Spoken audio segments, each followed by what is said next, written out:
ಸ್ನೇಹಿತರೆ, 5 ವರ್ಷದ ಮುಂಚೆ ನಮ್ಮಲ್ಲಿ ಯಾರಾದರೂ ಯೋಚನೆ ಮಾಡಿದ್ವಾ ಹಣ್ಣು, ತರಕಾರಿ, ಹೂವು ಮತ್ತು ಇತರ ಗ್ರಾಸರೀಸ್ ಪದಾರ್ಥಗಳು ಕೇವಲ 10 ನಿಮಿಷದಲ್ಲಿ ಮನೆಗೆ ತಲುಪುವುದು, ಅದು ಡೋರ್ ಸ್ಟೆಪ್ ಡೆಲಿವರಿ 10 ನಿಮಿಷದಲ್ಲಿ ನೀಡುವುದು, ಇದರ ಬಗ್ಗೆ ಯಾರಾದರೂ ಯೋಚನೆ ಮಾಡಿದ್ವಾ?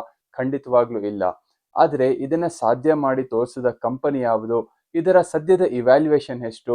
ಮತ್ತು ಇದನ್ನ ಪ್ರಾರಂಭ ಮಾಡಿದ ಸ್ನೇಹಿತರು ಯಾರು? ಇದರ ಕುರಿತು ಈ ಒಂದು ವಿಡಿಯೋನಲ್ಲಿ ನಾನು ಮಾಹಿತಿ ನೀಡುತ್ತಾ ಹೋಗುತ್ತೀನಿ. ನಮಸ್ಕಾರ ಸ್ನೇಹಿತರೆ, ನೀವು ನೋಡ್ತಾ ಇದ್ದೀರಾ ಪಲ್ಸ್ ಆಫ್ ಪಬ್ಲಿಕ್. ನಾನು ನಿಮ್ಮ ಶಯಾನ್.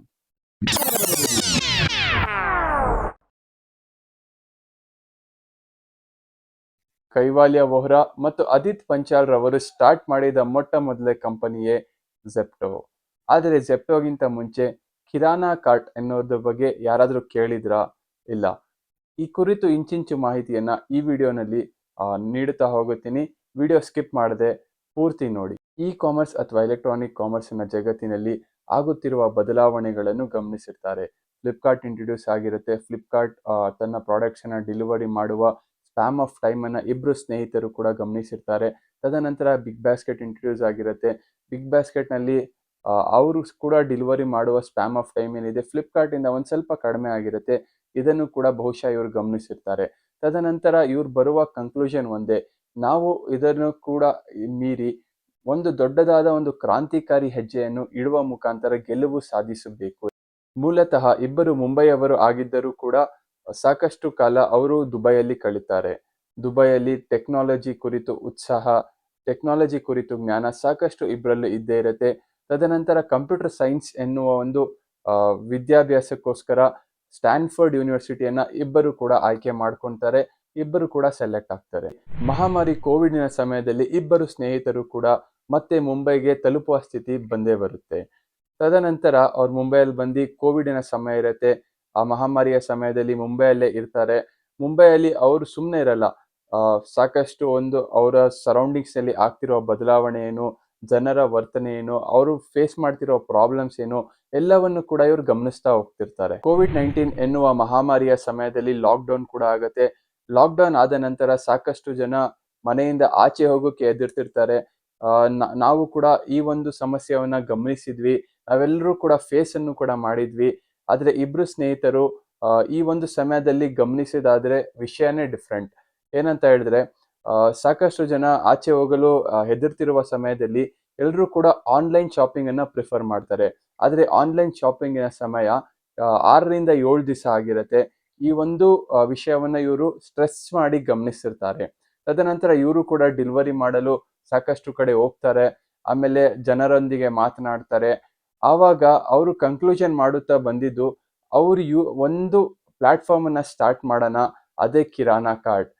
7 ದಿನದ ಡೆಲಿವರಿಯ ಸಮಯ 45 ನಿಮಿಷಕ್ಕೆ ಕಡಿತವಾಗುತ್ತೆ. ಸೊ ಮತ್ತೊಮ್ಮೆ ಹೇಳ್ತೀನಿ, 7 ದಿನದ ಡೆಲಿವರಿ ಸಮಯ 45 ನಿಮಿಷಕ್ಕೆ ಕಡಿತವಾಗುತ್ತೆ. ಲೋಕಲ್ ಸ್ಟೋರ್ಸ್ ಅಥವಾ ಕಿರಾಣಿ ಅಂಗಡಿಗಳ ಮುಖಾಂತರ ತನ್ನ ಪ್ರಾಡಕ್ಟ್ಸ್ಗಳನ್ನು ಪಿಕಪ್ ಮಾಡ್ತಾರೆ. ಆರ್ಡರ್ ವೈಸ್ ಪಿಕಪ್ ಮಾಡುವ ಮುಖಾಂತರ ಕೇವಲ 45 ನಿಮಿಷದಲ್ಲಿ ಡೆಲಿವರಿ ಮಾಡಲು ಇವರು ಯಶಸ್ವಿ ಆಗ್ತಾರೆ. ತದನಂತರ ಅವರು ಸಾಕಷ್ಟು ಜನನ ಮಾತಾಡ್ತಾರೆ. ಇದರ ಕುರಿತು ರೇಟಿಂಗ್ಸ್ ಕೇಳ್ತಾರೆ, ಫೀಡ್ಬ್ಯಾಕ್ ಕೇಳ್ತಾರೆ. ಒಂದಿಷ್ಟು ಜನ ಪಾಸಿಟಿವ್ ಕಮೆಂಟ್ಸ್ ಕೂಡ ಮಾಡಿರ್ತಾರೆ, ಒಂದಿಷ್ಟು ಜನ ನೆಗೆಟಿವ್ ಕಮೆಂಟ್ಸ್ ಕೂಡ ಮಾಡಿರ್ತಾರೆ.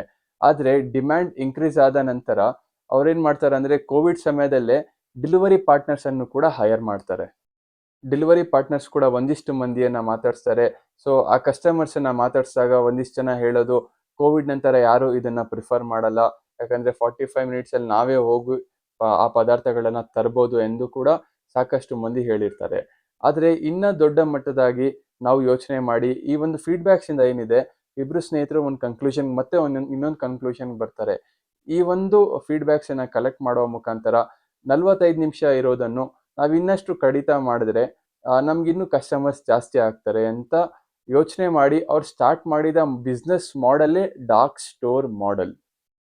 ಕಾಮರ್ಸ್ ಓದ್ತಿರುವವರು ಅಥವಾ ಬಿಸ್ನೆಸ್ ಮಾಡ್ತಿರುವವರು ಇವರಿಗೆ ಪರಿಚಯವಾಗಿರುವ ಒಂದು ಟರ್ಮ್ ಅಂದ್ರೆ ಡಾರ್ಕ್ ಸ್ಟೋರ್ ಮಾಡೆಲ್. ಏನ್ ಡಾರ್ಕ್ ಸ್ಟೋರ್ ಮಾಡೆಲ್ನ ಅರ್ಥ? ಒಂದು ಜಾಗದಲ್ಲಿ ಎಲ್ಲಾ ತರದ ಪದಾರ್ಥಗಳನ್ನು ಡಂಪ್ ಮಾಡುವುದು. ಅಂದ್ರೆ ಒಂದೇ ಜಾಗದಲ್ಲಿ ಎಲ್ಲ ತರದ ಒಂದು ಸಾಮಗ್ರಿಗಳು, ಬಿಸ್ಕೆಟ್ಸ್ ಆಗಿರ್ಲಿ, ತರಕಾರಿ ಆಗಿರ್ಲಿ, ಹಣ್ಣು ಆಗಿರ್ಲಿ, ಇವೆಲ್ಲವೂ ಏನಿರ್ತಾರೆ ಒಂದ್ ಹಬ್ಬಿನಲ್ಲಿ ಒಂದು ಸ್ಟೋರ್ ಮಾಡಿರ್ತಾರೆ.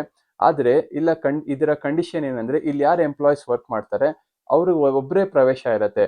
ಸಾರ್ವಜನಿಕರು ಅಥವಾ ಕಸ್ಟಮರ್ಸ್ ಏನಿದೆ ಅವ್ರಿಗೆ ಪ್ರವೇಶವನ್ನು ನಿಷೇಧಿಸಲಾಗಿರುತ್ತದೆ.